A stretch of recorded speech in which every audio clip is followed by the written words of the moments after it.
एक बहुत बड़ा फैक्ट कि 99% ड्रॉपर्स कभी गवर्नमेंट कॉलेज पहुंच ही नहीं पाते हैं। इसका मेन कारण ये होता है ना कि उनका सिलेबस ख़त्म होता है फरवरी मार्च में, एंड उनके पास सिर्फ 2 महीने बचते हैं रिवीजन करने के लिए, मॉक टेस्ट लगाने के लिए। और कुछ खास नहीं हो पाता 2 महीने में। उनका एग्ज़ाम होता है नीट का, उनके अच्छे मार्क्स नहीं आते हैं एंड वापस से ड्रॉप, वो बोलते नहीं है ड्रॉप का लूप, तो वो उसी में फंस जाते हैं। लास्ट ईयर तक मैं भी एक ड्रॉपर था, लेकिन मैंने अपने सिलेबस को 4 महीने में ख़त्म किया, बहुत सारे मॉक टेस्ट दिए, बहुत बार सिलेबस को रिवाइज़ किया, और देखो आज मैं बहुत अच्छे गवर्नमेंट कॉलेज में हूँ। तो आज के वीडियो में मैं तुम्हें सिखाऊंगा कि आखिर तुम भी अपने सिलेबस को 4 महीने में कैसे फिनिश कर सकते हो। तो वीडियो को एंड तक देखना एंड सारी बातों को ध्यान से सुनना। बच्चों के भारी डिमांड पे फिजिक्स वाला गोड सेल इज़ लाइव, और यहाँ तुम्हें बहुत हेवी डिस्काउंट मिलेंगे। अगर तुम क्लास 11th में हो, तुम्हारे लिए अर्जुना 3.0 सिर्फ 3999 में, एंड तुम्हें साथ में अर्जुना 1.0 एंड 2.0 एकदम फ्री मिलेगा। अगर तुम क्लास 12th में हो, तुम्हारे लिए लक्ष्य 3.0 सिर्फ 3999 में, एंड तुम्हें साथ में लक्ष्य 1.0 एंड 2.0 एकदम फ्री मिलेगा। एंड ड्रॉपर्स के लिए यकीन 2.0 सिर्फ 4800 में तुम्हें मिलेगा, एंड उसके साथ तुम्हें यकीन 1.0 एंड एक ऑफलाइन मॉक टेस्ट तुम्हें एकदम फ्री मिलेगा।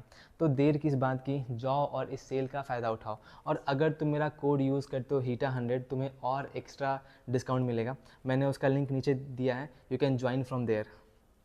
अब देखो, मेरे पास 2 प्लान है, plan A and plan B, और अगर तुम इसे फॉलो करते हो ना, तुम बहुत फास्ट अपना सिलेबस ख़त्म कर लोगे। लेकिन उससे पहले कुछ इंपॉर्टेंट बात है। जैसे कि अब इस साल जो भी ड्रॉपर्स बैच आने वाले हैं ना, उनका सिलेबस ना बहुत बाद में ख़त्म होता है, जैन या फिर फेब में उनका सिलेबस ख़त्म होता है। तो किसी भी बैच को फॉलो करने से अच्छा है ना कि जो लास्ट ईयर के वीडियोज़ है ना, तुम उनको देखो, क्योंकि जो थ्योरी है ना वो हर वीडियो में सेम ही होती है। तो आई वुड से कि जल्दी सिलेबस ख़त्म करने के लिए ओल्ड लेक्चर्स को यू कैन यूज़। ठीक है। अब देखो, एक और इम्पॉर्टेंट बात कि बायोलॉजी में ना वीडियोज़ का कोई नीड ही नहीं है। बायोलॉजी में क्या करना है, सिर्फ वन शॉट देखो और एनसीईआरटी को ही बार बार पढ़ो। अगर तुमने इतना किया, तुम्हारे लिए फुल मार्क्स लाना कोई बड़ी बात नहीं है। अब बात करते हैं प्लान ए के बारे में। तो प्लान ए में अपन क्या करने वाले हैं ना कि हम लोग मंथ वाइज बांट लेंगे कि हाँ किस मंथ में कौन सा पार्ट खत्म करना है। एग्जाम्पल में लाइक मंथ 1 में क्या करना है कि हमारी जो ऑर्गेनिक है उसे ख़त्म करना है। साथ में जो क्लास 12th की फ़िज़िक्स है वो भी हम बैक पार्ट से स्टार्ट करने वाले हैं, क्योंकि जो क्लास 12th की फ़िज़िक्स है, एक तो वहाँ से क्वेश्चंस भी आते हैं ज़्यादा, खासकर जो उसका बैक वाला पोर्शन हो गया, लाइक मॉडर्न हो गया, ऑप्टिक्स हो गया, EMI AC हो गया, तो वहाँ से क्वेश्चन बहुत अच्छे खासे आते हैं, तो इसीलिए हम बैक से स्टार्ट करने वाले हैं। सिमिलरली मंथ 2 में हमें IOC करनी है, और जो बचा हुआ क्लास 12th है हमें वो करना है।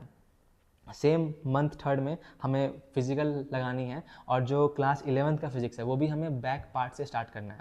एंड मंथ 4 में हमें फिजिकल करनी है, एंड जो थोड़ा बहुत जो अपना पार्ट बच जाएगा क्लास 11th का वो करना है। तो किसी भी हाल में हमें 4 महीने में अपने सिलेबस को ख़त्म करना है। अब देखो, ये मैंने खुद का तुम्हें बताया प्लान। अगर तुम्हारा कोई पार्ट इसमें वीक है तो तुम उसे पहले भी you can finish it fast, तो तुम अपने अकॉर्डिंग भी तुम इस प्लान को you can change according to your self.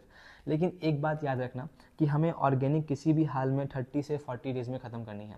IOC हमें कम से कम 20 दिन में ख़त्म करनी है, एंड फिजिकल के लिए 30 से 40 दिन बहुत होते हैं। ठीक है। तो ये भी एक बहुत अच्छा प्लान है, अगर तुम इसे फॉलो करते हो ना तो आराम से तुम सिलेबस ख़त्म कर लोगे 4 महीने में।